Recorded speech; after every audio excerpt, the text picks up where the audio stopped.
All right, so I'll go ahead and turn things over to Bella here in just a minute. Welcome to the gathering. We lost power at our typical gathering spot because of this heavy storm. And I'm sure that many people in our city are encountering similar things. So we're just going to share a short message of encouragement. Even in our scattering across the city, we want to be a body that's encouraging one another in our walks with God. So this morning I just wanted to do this, to check in and to share a passage that I hope gives some perspective in terms of who it is that we are as God's followers. As we sing the song, Who Am I? And then who is this Jesus that we follow as his disciples?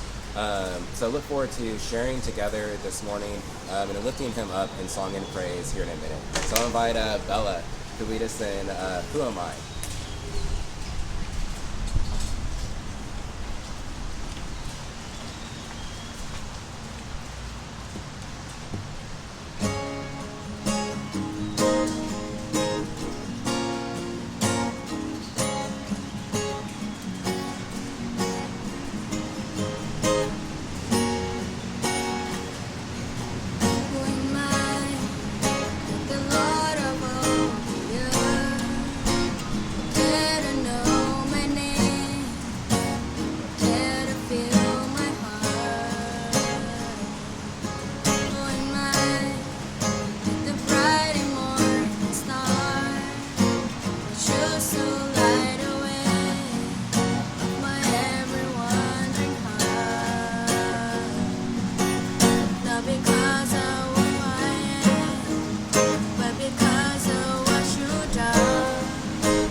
Amen. Originally this morning we were going to be kicking off our study in the book of Joshua. As we move from the Torahs, the law, into the histories, we're going to see finally the Israelites take hold of the promised land and the promise of God to have rest. God says, as you enter in, you'll have rest.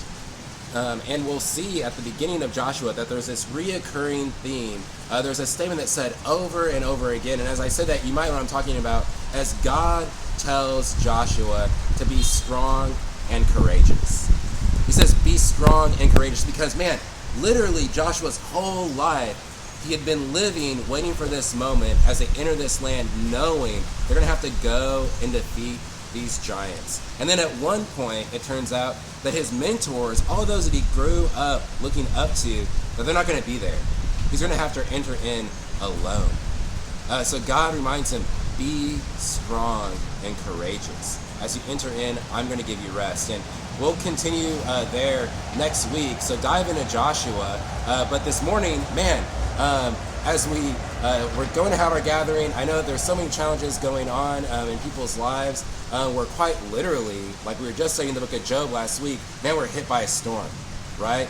This heavy storm came in, and that's just how it is sometimes in life. We're hit sometimes when we're at our weakest, sometimes when we're at our lowest. As we look at the life of Job, man, the storm didn't let up. And in Job's case, it was this whirlwind that came down where he felt quite isolated. As I talked to people as they came in, I said, "Oh, how are you? Did you lose power?" And did you lose power? And they're like, "No, we only lost power in this like little kind of block." So I don't know where you are in life right now, what storms you might be facing, but I want us to look together here in the book of Luke. I'm going to go ahead and read this passage. In Luke chapter 8, we see Jesus began to engage his city and began to engage people. He's serving, he's casting out demons, he's healing the sick. And it says in verse 22, one day he and his disciples got into a boat and he told them, "Let's go cross over to the other side of the lake." So they set out, and as they were sailing, he fell asleep. That's Jesus. And as he fell asleep, this fierce windstorm came down on the lake, and it says that they were being swamped and that they were in danger. And they came and they woke him up saying, "Master, Master, we're going to die." Then he got up and rebuked the wind and the raging waves. They cried out, "Master, Master, we're going to die." But he rebuked the wind and the raging waves. So they ceased, and there was this calm. A minute ago, we had a little bit of a calm. It stopped raining for a minute, and it's kind of picked up. You can see there's pretty heavy winds even where we are. And man, sometimes that's just how it is in life, where we are reminded of, man, yeah, what are we? We're simply dust in this world. The powerful thing, though, is that it doesn't just matter who it is that we are as fragile mankind, because we have this Creator. As they saw him calm the storms, Jesus said to them, "Where is your faith?" And it says they were fearful and amazed, and then they began to ask one another, "Who could this be? Who could this be that he commands even the winds and the waves, and they obey him?" Who could this be? So this morning we asked these two questions. Who am I? Who are we that God would choose to love us? I want you to know that, man, no matter who it is that you are, that Jesus came to this world out of his love for you. But then the even bigger question is this: who is he? Because he's the one, man, as he speaks, even creation itself obeys.